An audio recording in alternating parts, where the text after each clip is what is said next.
Good morning students. आप सभी का government college Surajgarh BSc second year mathematics की क्लास में हार्दिक स्वागत है। डियर स्टूडेंट्स, पिछले लेक्चर में मैंने आपको आंशिक अवकल समीकरण के बारे में बताया था कि ऐसी कोई भी समीकरण जिसमें स्वतंत्र चर, आश्रित चर और आश्रित चर के स्वतंत्र चरों के सापेक्ष आंशिक अवकल गुणांक प्रयोग में आते हों, उस अवकल समीकरण को अपने आंशिक अवकल समीकरण कहते हैं। फिर मैंने construction of partial differential equation के बारे में पहली चीज बताई थी कि आंशिक अवकल समीकरण दो प्रकार से बनाई जा सकती है। एक, स्वेच्छ अचरों को विलुप्त करते हुए, by elimination of arbitrary constants we can construct और we can form partial differential equation। और दूसरा था we can form partial differential equation by elimination of arbitrary functions। स्वेच्छ फलनों को विलुप्त करते हुए आंशिक अवकल समीकरण को बनाना। तो आज हम y जो फलन है उसको विलुप्त करते हुए आंशिक अवकल समीकरण कैसे बनाते हैं उसके बारे में बताएंगे। तो इसके लिए मान लीजिए कि आपके पास कोई संबंध दे रखा है कि F U V is equal to 0, कि कोई एक संबंध या कोई फलन F U comma V is equal to 0 दे रखा है। यहाँ पर यू और वी क्या है, वो एक्स वाई और जेड के फलन है, फलन है, और जो z है वो x और y पर है, यानी कि u और v का मान तो x, y और z पर डिपेंड करता है। और इन x, y, z में x और y जो इंडिपेंडेंट वेरिएबल यानी कि स्वतंत्र चर हैं और z जो है वो आश्रित चर है। तो अब अपने पास इससे हमें f को विलुप्त करते हुए, जितने भी आर्बिट्रेरी फंक्शंस हैं उनको विलुप्त करते हुए आंशिक अवकल समीकरण बनाना। तो मैं क्या करता हूं, पहले जो इक्वेशन फर्स्ट है उसे पार्शियली डिफरेंशिएट करता हूं विद रिस्पेक्ट टू x। तो पार्शियल डिफरेंशिएट करूंगा। अब देखिए,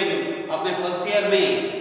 पार्शियल डिफरेंशिएशन पढ़ा है, तो पहले हम f को विद रिस्पेक्ट टू क्या करना चाहते हैं, x, लेकिन f क्या है, डायरेक्टली x का फंक्शन नहीं है, u का फंक्शन है। तो मैंने क्या लिखा, del f upon del u, लेकिन u फिर से x y z का फलन है, तो हमने लिखा del f upon del u into, अब u को x और x के सापेक्ष करना है तो del u by del x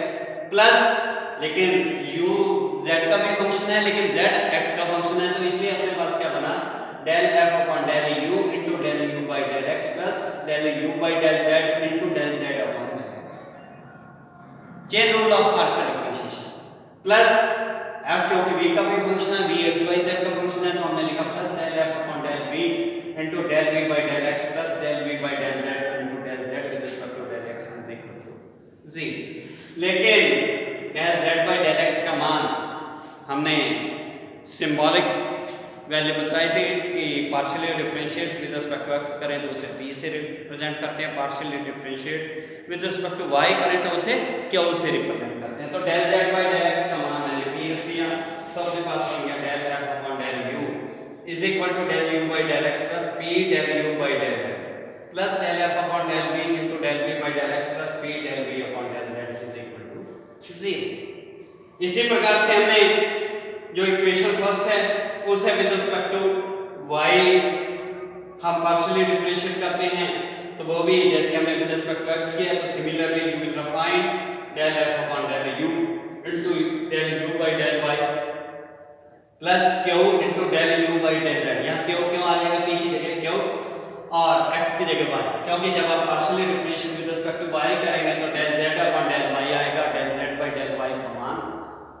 क्या होता है, q होता है। तो q into del u by del z plus del f upon del v into del v upon del y plus q del v upon del z is equal to 0। अब मैं क्या करता हूं कि दोनों में del f upon del u upon del f upon del यानी कि राइट हैंड साइड में शिफ्ट करके बाद में del F upon del V से डिवाइड कर देता हूं, तो आपके पास आ गया del F upon del U upon del F upon del V is equal to minus del V by del X plus P into del V upon del Z upon del U by del X plus P into del U upon del Z. Equation second से इसी प्रकार से इसी चीज का मान हमने equation third से निकाला, तो del F upon del U upon del F by del V is equal to क्या आ गया minus del V upon del Y plus Q into del V upon del Z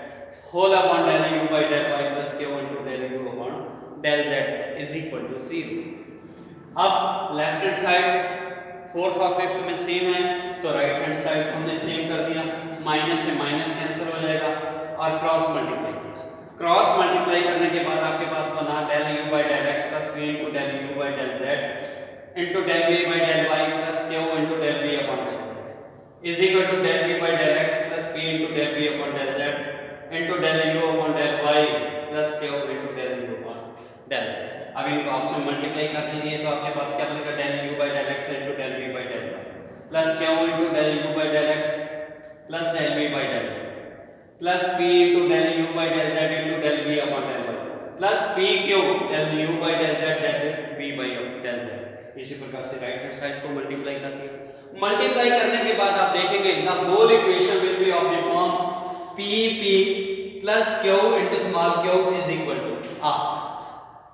जो p, q और r हैं they will be functions of x, y and z और cos। तो ये जो इक्वेशन बनती है p p plus q q is equal to r, इसे हम कहते हैं लैग्रेंज की रैखिक आंशिक अवकल समीकरण, लैग्रेंज लीनियर इक्वेशन। लेकिन ये मैंने सिंपल फॉर्म लिखी, इसको मल्टीप्लाई करने के बाद p वाली टर्म्स एक बार साथ, स्मॉल p वाली स्मॉल q वाली एक साथ, और p और q को छोड़ के अतिरिक्त जो बाकी बचेंगे वो राइट हैंड साइड। लेकिन ये याद रखने के लिए हमने शॉर्टकट मेथड लिखा है जिसे हमने लैग्रेंज इक्वेशन कहा है। अब यहाँ p को हम व्हाट इज p, आपके पास तीन वैल्यूज हैं, देखिए मैंने तीन सिंबल्स यूज किए p, q और r, और फंक्शंस हैं दो u और v, इन्हीं का सब्स्टिट्यूशन आपके पास डिफरेंशिएशन है, u का x के सापेक्ष भी है, u का y के सापेक्ष भी है, u का z के सापेक्ष भी है। इसी प्रकार v का x, y और z तीनों के सापेक्ष है। तीन वेरिएबल्स हैं x, y और z। तो p को कैसे लिखना है, p is equal to differentiation हर बार u और v का है, तो डेल u v। अब जब p लिखना है तो x को छोड़ दीजिए, साइक्लिक ऑर्डर में partial differentiation with respect to y and z, यानी कि Jacobian of u and v with respect to y and z, तो del u v upon del y z। अब इसे जैकोबियन आपने फर्स्ट ईयर में पढ़ा है क्या होता है, तो डेल u और v का डिफरेंशिएशन, तो पहले जिस ऑर्डर में लिखा उसी तरीके से del u by del y into del v upon del z minus del u upon del z into del v with respect to, पहले जिस सीक्वेंस में लिखा उसी में बाद में y और z को इंटरचेंज करते हैं। q इज इक्वल टू ऊपर del u v as it is, अब साइक्लिक ऑर्डर ही चलना है आपने x y और z। जब आपने p लिखा था with respect to y and z, अब q लिखना है तो z एंड x, तो del u v with respect to del z del x, वही तो del u with respect to del z into del v with respect to del x, minus जब आप उल्टा करेंगे तो minus sign del u with respect to del x into del v with respect to del z। और r is equal to पहले अपने पास क्या था yz फिर zx, तो अब क्या आ जाएगा xy, तो r is equal to del u v upon del xy, तो del u by del x into del v by del y minus del u upon del y into del v with respect to del x। तो ये जो equation बन जाएगी यही Lagrange equation होगी। तो बहुत सिंपल सी बात होगी, आपने देखना है कि जो आपके पास फंक्शन दे रखा है f u v is equal to 0, वहां से p q और r का मान निकालकर इसमें सब्स्टिट्यूट कर दीजिए, you will simply find the partial differential equation. और कई बार हमारे पास जो f है वो डायरेक्टली x और y का फंक्शन दिया होता है x y z का, फिर डायरेक्टली डिफरेंशिएट करते हुए ही हम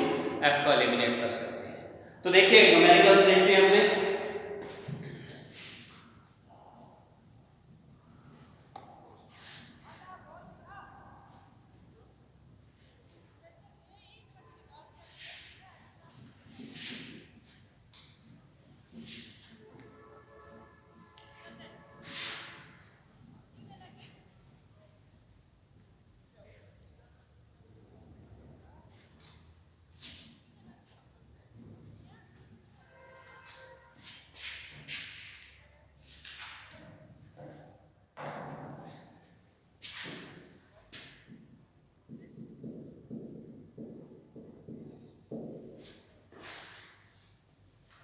z is equal to f y upon x.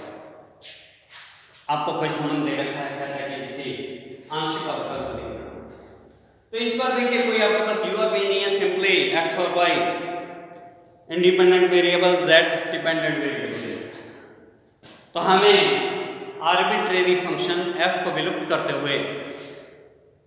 अवकल समीकरण बनानी है। क्वेश्चन नंबर फर्स्ट है unsolved exercise.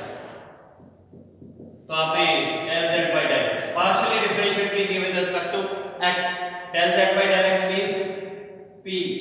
Is equal to f का differentiation f dash y by x into minus y upon x। तो p का मान आ गया f dash y upon x into minus y upon x। Similarly differentiating first with respect to y, तो del z by del y क्या हो गया, q is equal to f dash y upon x into 1 upon x। Equation second and equation third दोनों को divide कर दीजिए, तो क्या आ जाएगा, p upon q is equal to minus y upon x square into 1 upon x। तो आपके पास क्या है, x से x कैंसिल, तो xp plus yq is equal to c। So एक इक्वेशन जिसमें कोई भी ना तो आर्बिट्रेरी कांस्टेंट है और ना ही आर्बिट्रेरी फंक्शन है, तो this is the required partial differential equation. तो अगर तो आपके पास सिंपली फंक्शन इस प्रकार से दिया गया है कि जिसमें डायरेक्ट तीनों z x और y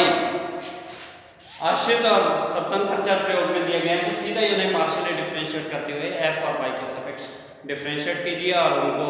किसी भी तरीके से विलुप्त कर दीजिए। f को ऐड करते हुए, मल्टीप्लाई करते हुए, डिवाइड करते हुए, सब्ट्रैक्ट करते हुए, कोई भी मैथमेटिकल ऑपरेशन लगाते हुए, तो आपके पास आंशिक अवकल समीकरण आ जाएगा। एक और इक्वेशन, जैसा मैंने आर्टिकल लिया था उसी टाइप का क्वेश्चन।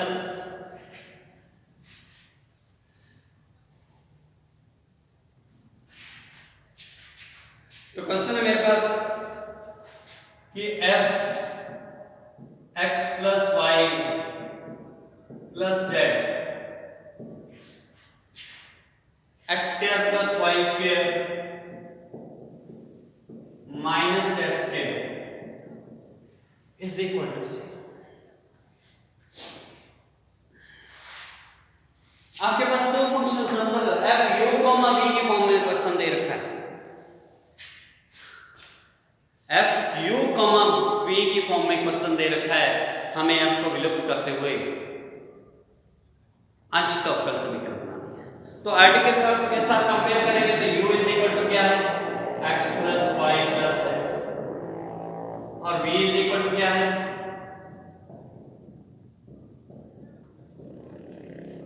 मैंने कहा था कि अगर f u कॉमा v की फॉर्म हो तो हमारी जो आंशिक अवकल समीकरण होती है वो क्या होती है, p p plus q q is equal to r, और p मैंने कहा था p is equal to u comma v, यानी कि del u comma del y del v comma del z minus del u comma del z into del v with respect to, इसी प्रकार से q और r की value मैंने निकाली। अब यहां से क्या है कि आपके पास वहां u का x के सापेक्ष में डिफरेंशिएशन है, y के सापेक्ष में डिफरेंशिएशन है, z के सापेक्ष। तो यहां z को दोबारा से नहीं करेंगे क्योंकि हमने जो लैग्रेंज इक्वेशन में वो वैल्यू ऑलरेडी उसमें एडजस्ट की जा चुकी है। आपने क्या करना है, यहां पर पार्शियली डिफरेंशिएट कर दीजिए पहले विद रिस्पेक्ट टू x, क्या हो गया 1, y के सापेक्ष करेंगे वो भी 1 है, z के सापेक्ष करेंगे वो भी 1 है, तीनों values partial differentiation of u v and y और z के सापेक्ष। यहां z को फिर से x नहीं करना है क्योंकि जो आपने ये आर्टिकल बनाया था यहां पर जो p q के मान निकाले हैं उसमें ऑलरेडी वो वैल्यू एडजस्टेड है z का differentiation with respect to x। अब इसी प्रकार से del v बटे del x क्या हो गया 2x, del v बटे del y कितना हो गया 2y, और del v बटे del z जो होगा माइनस। लीजिए, तो आपने ये निकाला कि p इज इक्वल टू क्या आएगा, u with respect to y, u with respect to y 1, v with respect to z minus 2z, minus u with respect to z 1, v with respect to y 2y, तो कितना आ गया -2 into y plus. इसी प्रकार से q का मान del u comma v p q r y z, then z क्या था zx, तो u with respect to z into v with respect to x minus u with respect to x into v with respect to z, तो u with respect to z 1, v with respect to x 2x minus u with respect to x 1, v with respect to z minus 2z, तो ये कितना आ गया twice of x plus z। इसी प्रकार से r का मान del u comma v with respect to del x comma y, तो del u by del x del v with respect to del y minus u with respect to y del v with respect to del x, तो u with respect to x 1 into 2y minus 1 into 2x, तो क्या आ गया twice of y minus. तो तीनों values को p q r की equation number 8 में सब्स्टिट्यूट कर दीजिए, तो p का मान कितना twice of y plus z into p plus q, q का मान है twice of x plus z into q is equal to twice of y minus x, तो 2 से डिवाइड कर दीजिए, बाकी आपके पास रिजल्ट आ गया minus y plus z into p plus x plus z into q is equal to twice of y minus x। तो ये जो इक्वेशन होगी इसमें से कोई भी आर्बिट्रेरी फंक्शन इसमें इन्वॉल्व नहीं है, तो ये हमारे पास रिक्वायर्ड पार्शियल डिफरेंशियल इक्वेशन। तो कहने का मतलब अगर आपके पास जो प्रॉब्लम दी गई है वो f u v की फॉर्म में दे रखी है, तो आपने पहले u की जगह पर जो फंक्शन है उसकी वैल्यू ले लेनी है, v की वैल्यू ले लेनी है। u और v दोनों का x y और z के सापेक्ष आंशिक अवकल कैलकुलेट करना। डिफरेंशिएट करने के बाद जो मैंने लैग्रेंज लीनियर इक्वेशन लिखी है उसमें आपने वैल्यू सब्स्टिट्यूट करनी है, p plus q is equal to r। p का मान मैंने आपको बता दिया है कि partial differentiation of u and v with respect to y and z, Jacobian determinants का यूज करते हुए। इसी प्रकार से q का मान और r का मान ज्ञात कर लेना, तीनों वैल्यूज कैलकुलेट करने के बाद आप उसमें सब्स्टिट्यूट कर दीजिए, आपके पास रिजल्ट आ जाएगा। तो आज इतना ही, थैंक यू वेरी मच।